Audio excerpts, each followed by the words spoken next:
tim pendamping keluarga ini dibentuk oleh BKKBN. Pendamping keluarga ini mereka melakukan yang pertama pendataan. Halo Sobat Kemenung Bangga, senang sekali saya Tanita Patiasina bisa menjumpai Sobat di podcast Maluku Berbicara. Nah, hari ini kita akan membahas salah satu hal yang penting dalam penanganan stunting juga. Nah, berbicara soal stunting ini memang menjadi salah satu isu nasional yang harus segera diselesaikan. Dan Kementerian Kependudukan dan Pembangunan Keluarga /BKKBN juga menjadi salah satu instansi yang berupaya dalam menurunkan stunting. Dalam menurunkan stunting ini, Kemenduk Bangga /BKKBN tidak bekerja sendiri. Ada mitra-mitra yang juga terlibat, salah satunya adalah tim pendamping keluarga. Seperti apa tim pendamping keluarga itu, apa sih tugas-tugasnya mereka? Kita sudah kehadiran Kepala Perwakilan BKKBN Maluku, Ibu Dr. Mauliwati Bulo, MSI. Halo Ibu. Halo. Selamat sore Ibu. Selamat sore. Bagaimana kabarnya Ibu hari ini? Luar biasa. Baik Ibu. Bicara soal tim pendamping keluarga, banyak memang yang belum mengenal apa sih itu tim pendamping keluarga. Mungkin boleh bisa dijelaskan sedikit Ibu tentang TPK ini. Oke. Tim pendamping keluarga itu adalah kelompok atau tim yang terdiri dari tiga unsur, yaitu bidan, kemudian ada kader KB dan juga ada kader TPK.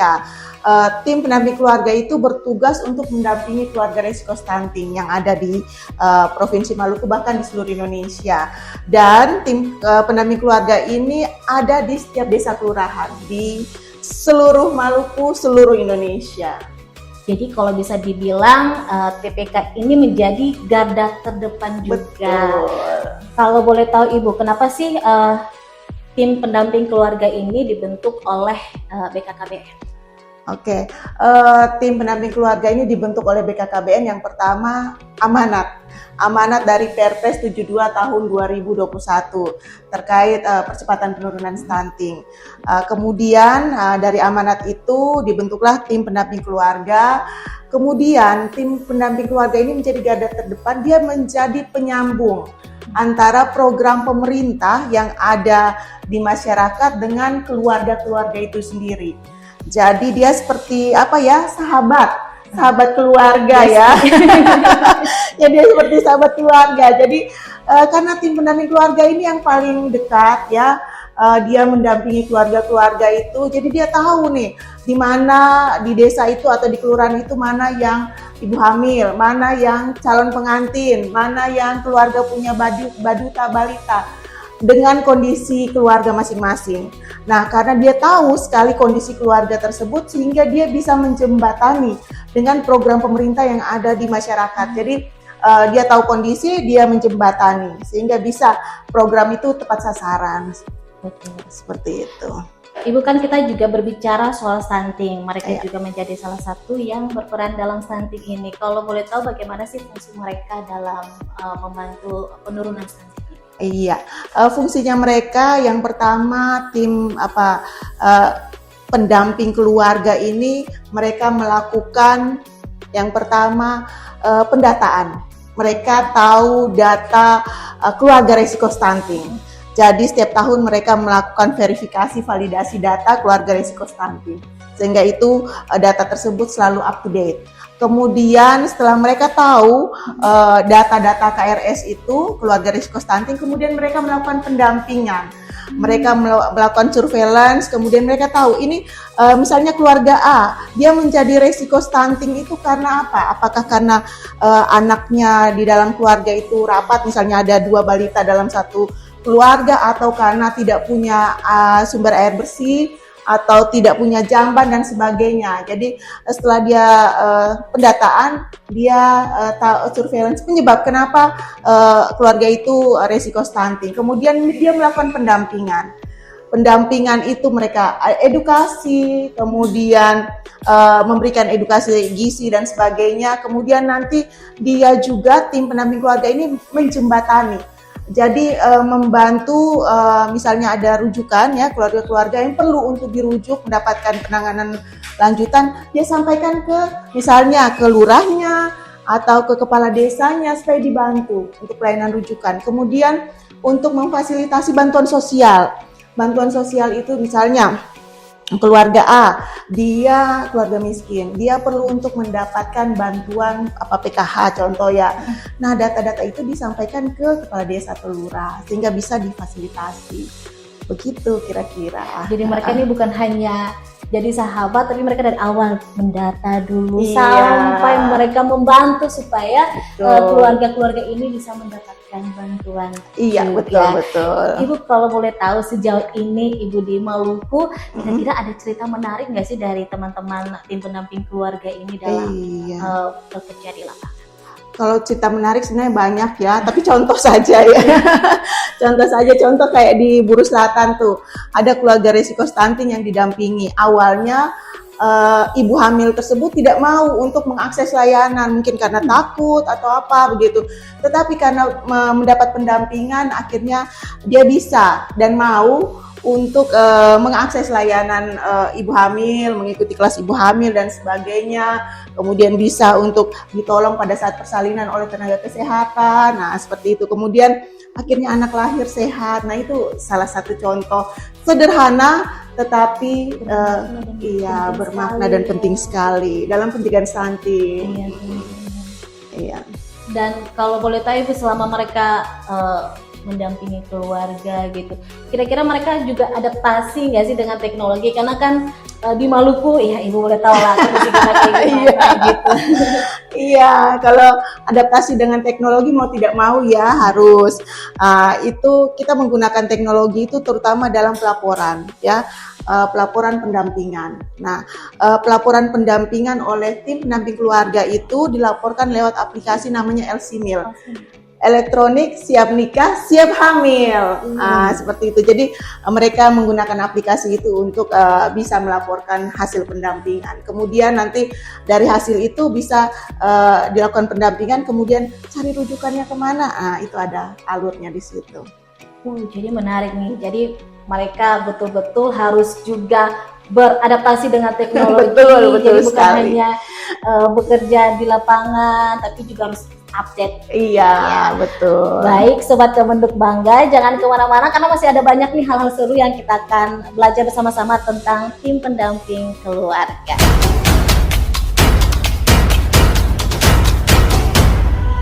Baik Sobat Kemenuk Bangga, tadi kita sudah bahas sedikit tentang apa itu tim pendamping keluarga, kemudian fungsinya seperti apa.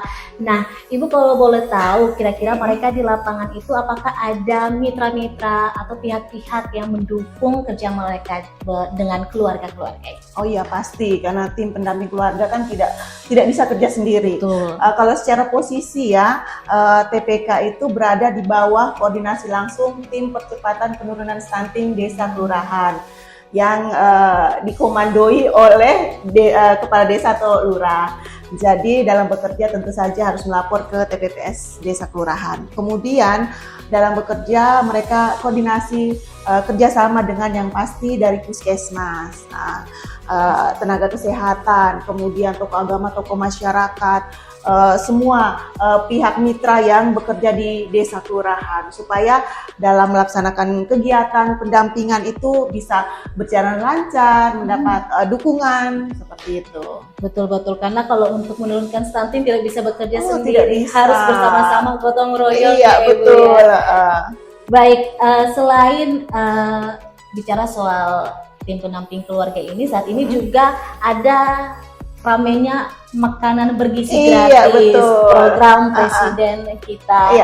Dan kalau boleh tahu Ibu, bagaimana sih perannya tim pendamping keluarga dalam MBG ini? Karena kalau kita tahu sekarang ini MBG itu bukan hanya menyasar anak-anak didik, tapi juga non didik, yaitu B3 ya.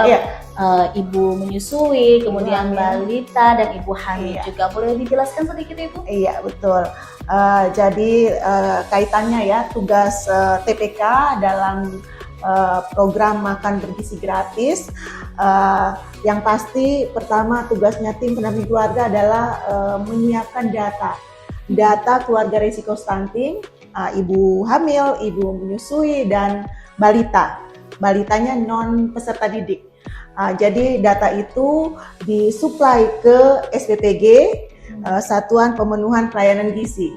Kemudian menjadi sasaran, diverifikasi oleh SPPG untuk menjadi sasaran distribusi MBG bagi sasaran non peserta didik itu. Jadi itu yang pertama, suplai data ya, data keluarga risiko stunting. Kemudian sebenarnya Badan Gizi Nasional dengan Kemenduk Bangga, menterinya kita ya, Kemenduk Bangga, Kepala BKKBN itu sudah melakukan penandatanganan MOU.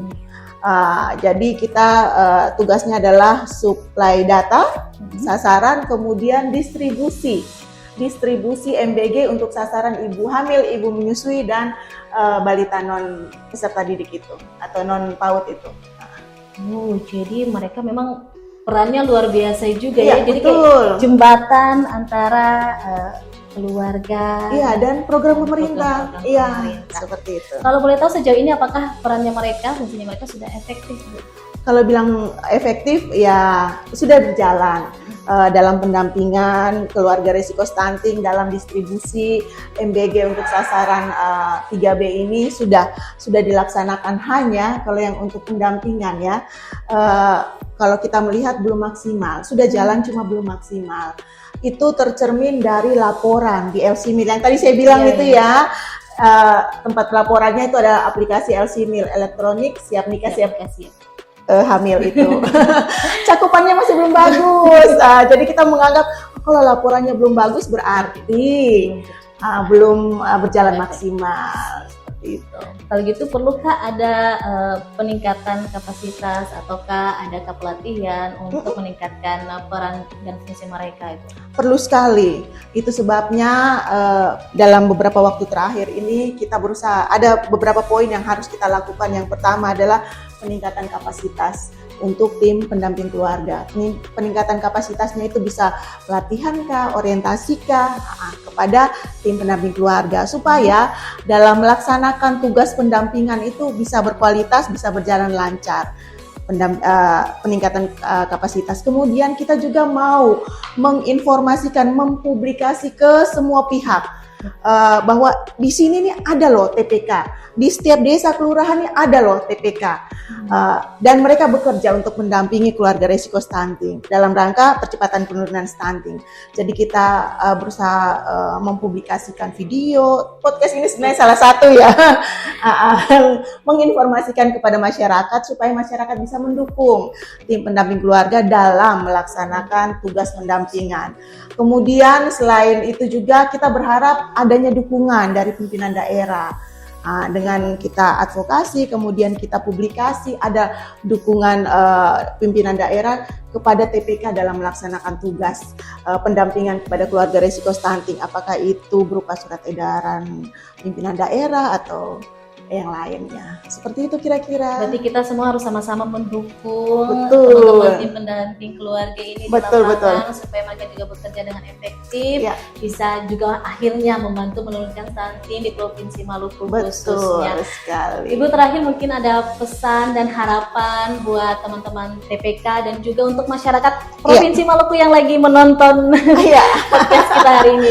Oke, baik. Sebenarnya yang tadi sebelum menutup, sebelum memberikan pesan, sebenarnya tadi yang 3 yang saya sampaikan itu peningkatan kapasitas peningkatan kapasitas untuk tim pendamping keluarga, kemudian publikasi ke semua pihak, kemudian dukungan itu sebenarnya kita ada inovasinya yang namanya Marinho for Stunting.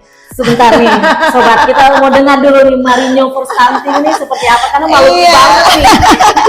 Iya, Marinho itu kan sebenarnya akronim dari optimalisasi peran tim pendamping keluarga dalam pendampingan keluarga risiko stunting di Provinsi Maluku. Marinho juga kan kalau Maluku bilang ini ya, orang yang memberikan menginformasikan menyampaikan informasi penting. Betul. Sehingga kita harus mendukung tim pendamping keluarga ini untuk bisa baca berita, untuk bisa menyampaikan hal yang positif, edukasi kepada keluarga risiko stunting untuk supaya jangan stunting anaknya. Jadi peningkatan kapasitas itu kita dukung lewat publikasi media, kemudian dukungan lewat surat edaran gubernur atau bupati wali kota. Seperti itu. Marinho par stunting. Marinho par stunting. Iya. Ingat sekali sobat Kementerian Bangga Marinho par stunting. Iya, Marinho par dukung. Iya, mari kita dukung Marinho par stunting. Iya, betul. Kalau boleh tahu sudah sejauh mana nih Marinho par stunting?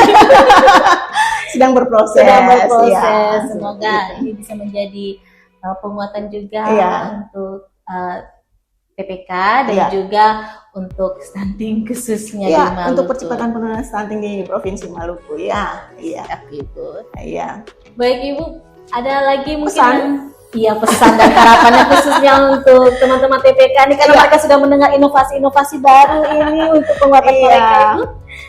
Kalau pesan yang pasti kami terima kasih untuk Bapak Ibu atau Ibu-ibu yang masuk dalam tim pendamping keluarga. Kami tahu bahwa ibu-ibu tim pendamping keluarga ini betul-betul sudah bekerja ya, mendampingi dengan apa yang ada. Karena kondisi kita di Maluku ini agak susah ya, kita provinsi kepulauan, geografis kita cukup sulit dan kami menghargai kerja keras ibu-ibu tim pendamping keluarga. Dan ayo tetap semangat untuk melakukan pendampingan kepada keluarga beresiko stunting.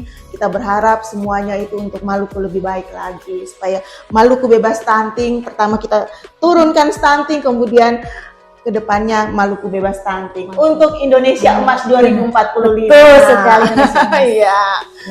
Iya. Baik, terima kasih banyak Ibu sudah mau hadir di podcast Maluku Bercerita ini. Semoga apa yang dilakukan nanti khususnya tadi Marinho par stunting bisa meningkatkan PPK juga efektif dan mempercepat penurunan stunting di Provinsi Maluku. Terima kasih Ibu untuk sama-sama hadir di podcast ini. Terima kasih juga untuk Sobat Kemenduk Bangga yang sudah mau menonton podcast ini. Kita akan jumpa lagi di podcast berikutnya dengan tema-tema yang menarik dan tentunya bermanfaat untuk masyarakat juga, semoga ya. Sampai jumpa lagi, saya Tanita Patesina dan juga Ibu saya Mauliwati Bulo mengucapkan selamat sampai jumpa dan amaton.